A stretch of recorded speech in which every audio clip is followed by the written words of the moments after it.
मुलायम सिंह यादव को कभी लोहिया जी ने नन्हा नेपोलियन कहा था। वो नेताजी अब संयुक्त मोर्चा की राजनीति में बड़े खिलाड़ी के तौर पर उभरे। देश में गठबंधन राजनीति का दौर था। दोनों राष्ट्रीय पार्टियों के पास स्पष्ट बहुमत नहीं था। कांग्रेस की करारी हार हुई थी। बीजेपी 161 सीटें लेकर सबसे बड़ी पार्टी बनी थी। बीजेपी ने सरकार बनाने का दावा किया। अटल बिहारी वाजपेयी देश के बहुप्रतीक्षित प्रधानमंत्री बने, लेकिन बहुमत न होने के कारण सरकार गिर गई।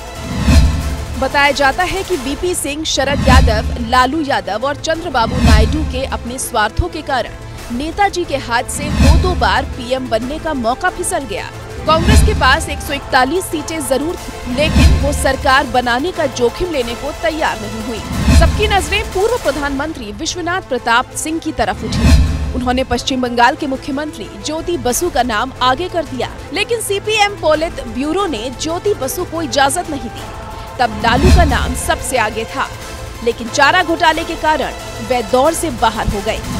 तब भी गैर बीजेपी राष्ट्रीय और क्षेत्रीय दलों के बीच तालमेल बिठाने का जिम्मा सीपीएम के महासचिव हरिकिशन सिंह सुरजीत को सौंपा गया।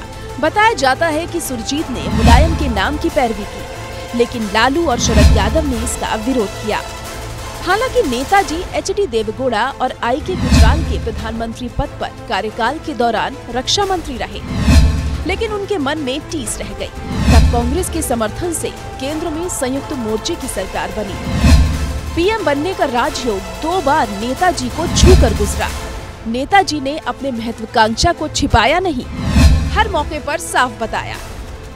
कहा तो यहाँ तक जाता है कि मुलायम सिंह के पीएम पद के शपथ ग्रहण की तैयारियां लगभग पूरी हो गई थी, लेकिन इन दोनों समाजवादी नेताओं की अड़ंगेबाजी से नेताजी पीएम नहीं बन सके। तब एचडी देवेगौड़ा ने पीएम पद की शपथ ली और मुलायम सिंह 1 जून 1996 में देश के रक्षा मंत्री बने और इस पद पर 19 मार्च 1998 तक रहे। इस दौरान उन्होंने सेना की अग्रिम चौकियों का दौरा किया और शहीदों के अंतिम संस्कार से जुड़ी समस्या का निदान किया। पहले शहीदों का गणवेश ही उनके घर भेजा जाता था। वहीं इस दौर में उन पर एक राजनीतिक कलंक भी लगा। लड़ाकू विमान सुखोई की खरीद में घोटाले का आरोप उन पर लगाया गया, लेकिन कांग्रेस अध्यक्ष सीताराम केसरी के लगातार दखलंदाजी से वे परेशान रहे और आखिर में तंग आकर संसद भवन में इस्तीफे का ऐलान कर दिया। इसके बाद नेताजी 1999 में दोबारा कन्नौज और संभल से चुनकर 13वीं लोकसभा के सदस्य बने। फिर यादव नेताओं ने केकड़ा राजनीति की और मुलायम सिंह के सिर ताज नहीं रखने दिया। कन्नौज की सीट नेताजी ने अखिलेश के लिए छोड़ी, जहां से अखिलेश पहली बार सांसद बने।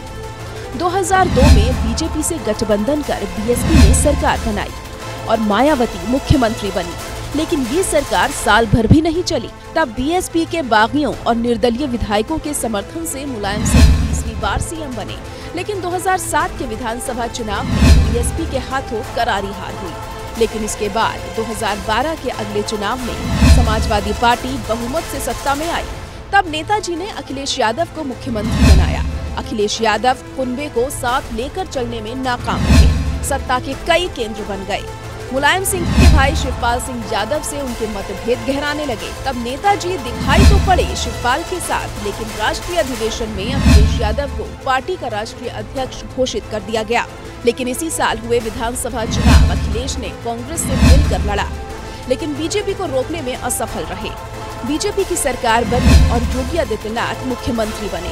वहीं अखिलेश ने 2019 के लोकसभा चुनाव में भी गठबंधन राजनीति का सहारा लिया।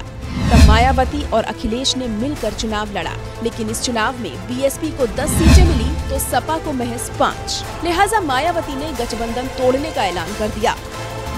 2022 का विधानसभा चुनाव अखिलेश यादव ने अपनी रणनीति पर लड़ा। शिवपाल सिंह यादव ने अपनी अलग प्रगतिशील सोशलिस्ट पार्टी बनाकर सपा के साथ चुनाव लड़ा। हालांकि शिवपाल यादव को सिर्फ नकी ही सीट दी गई, लेकिन जिस सपा को 2017 में महज 50 सीटें मिली थी, उसी सपा को 135 सीटें हासिल हुई और वोट भी 10% के उछाल के साथ 31.8 हो गया।